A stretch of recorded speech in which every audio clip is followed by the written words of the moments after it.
Hermanos en Cristo, el día de hoy voy a hacerles una pequeña reflexión navideña. Recuerden que este 12 de enero se cierra en el tiempo del calendario litúrgico con la festividad del Señor que es bautizado por Juan Bautista, que es el bautismo de nuestro Señor Jesucristo.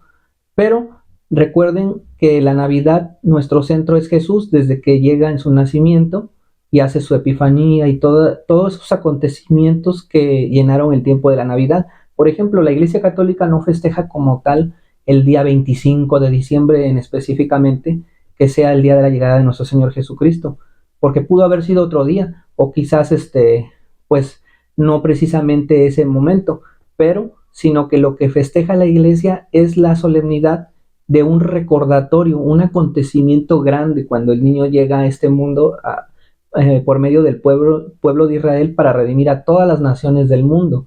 Por ejemplo, cuando Jesús se encarna, ¿no? Para vivir como un hombre sin dejar de ser Dios, que a esto le llamamos dejar la gloria de su divinidad, pero no dejó su divinidad.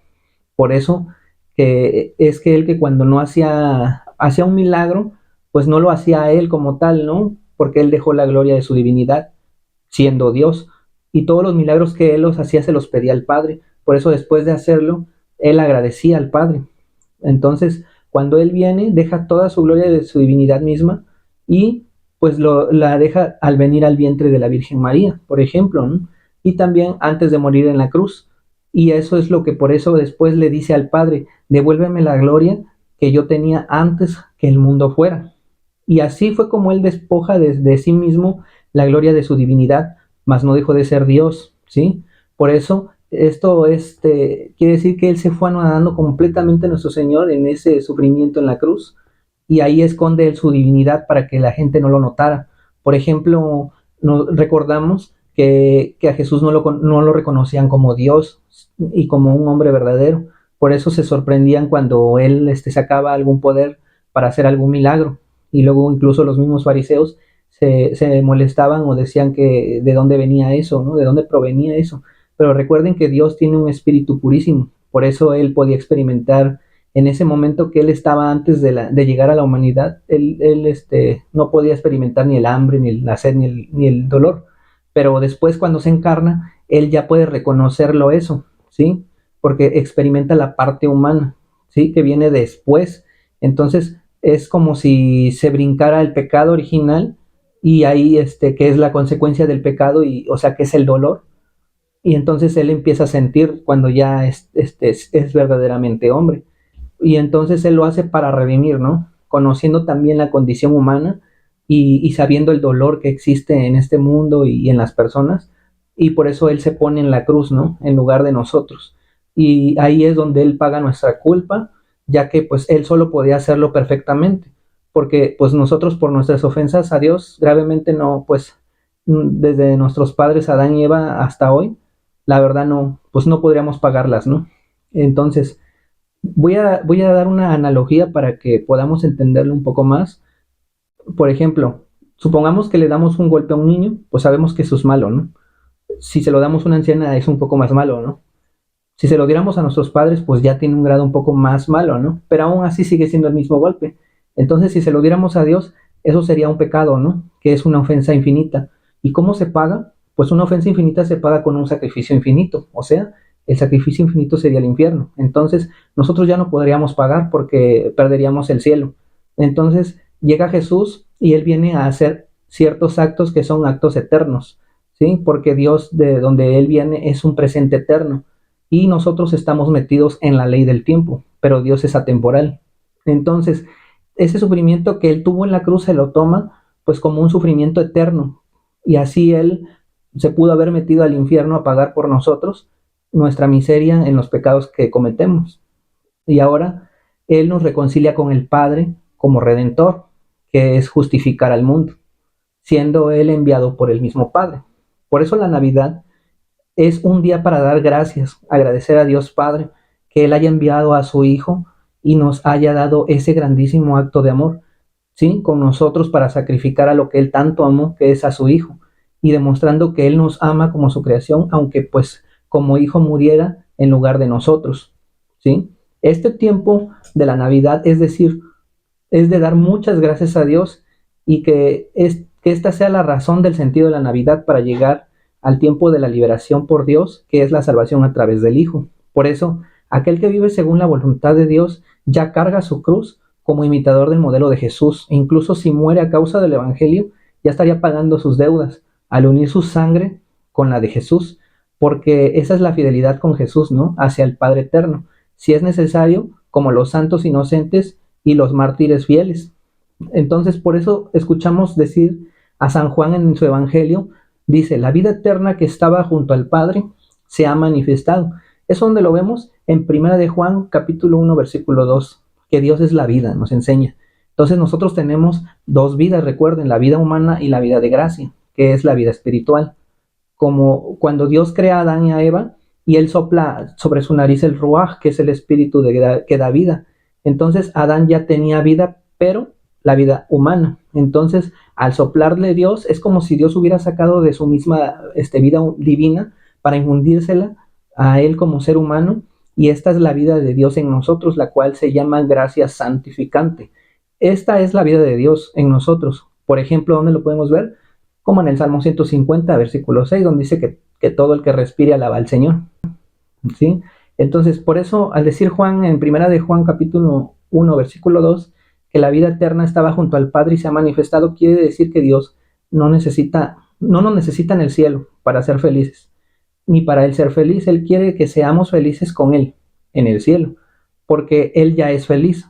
Nos salvemos o no, lo sigamos o no, porque el infierno o el cielo ya depende de nosotros con nuestras decisiones que vamos a ir tomando en nuestra vida, y ya no depende de Él.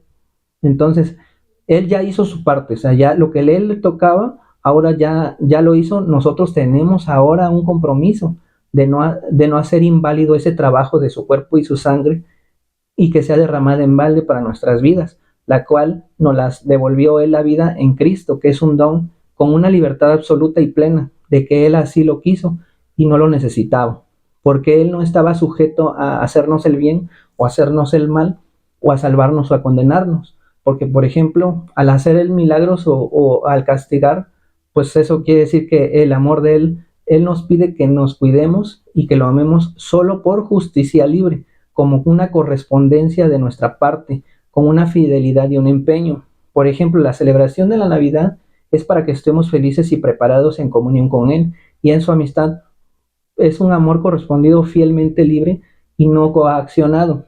Por ejemplo, si así nosotros reconocemos ese milagro que es el regalo de Dios Padre, para nosotros el regalo es ese, ¿no? El regalo es que Dios nos da esa vida, ¿no? Y esa vida santificante, para que así cuando nosotros lo podamos amar sea libremente, ¿no? Entonces, Él nos puede redimir, y por eso merece una gratitud de nosotros, como por ejemplo en la alabanza, en la adoración, en los aplausos incluso de nosotros, y eso es para la obra que ha realizado hasta el día de hoy con nosotros, que nos ha dado la vida en abundancia, ¿no? Y está en el Hijo, y no está afuera, sino está dentro de Él mismo en nosotros, ¿no? Por eso el que comulga come de la vida. Por ejemplo, en Juan capítulo 6, versículo 32 al 51, y en el versículo 53 al 58 dice que Él es la vida divina. O sea, que al decir que Él se hizo hombre también significa que Dios te ama, porque Él se rebajó por amor, no porque nos necesitara a nosotros, sino por un amor activo en favor de nosotros, y nos hace ese intercambio. Tú me das tu vida miserable de pecado y yo te doy mi vida divina. Y al final, pues, nosotros somos los que salimos ganando, ¿no? Porque por ese amor que Él nos comparte de su felicidad, su gracia, su virtud y su vida, es por eso que nosotros podemos tener esa misma correspondencia, ¿no? Y eso nos va dando a la medida del conocimiento de Él, porque nosotros lo vamos amando más y lo vamos conociendo.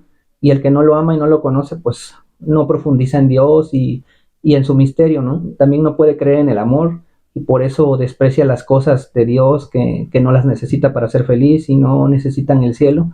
Y ahí está el peligro, ¿no? Cuando nosotros, pues lo decepcionamos y arriesgamos, para perderlo todo y para siempre, ¿no? Y entonces por eso Dios nos pide que tengamos su conocimiento y seamos más conscientes de su amor, y que pues no de lo que nosotros sentimos, porque por ejemplo, nosotros podemos decir, es que yo quiero sentir, pero no siempre se siente. ¿Y por qué lo digo? Bueno, porque vamos a poner una analogía, ¿no?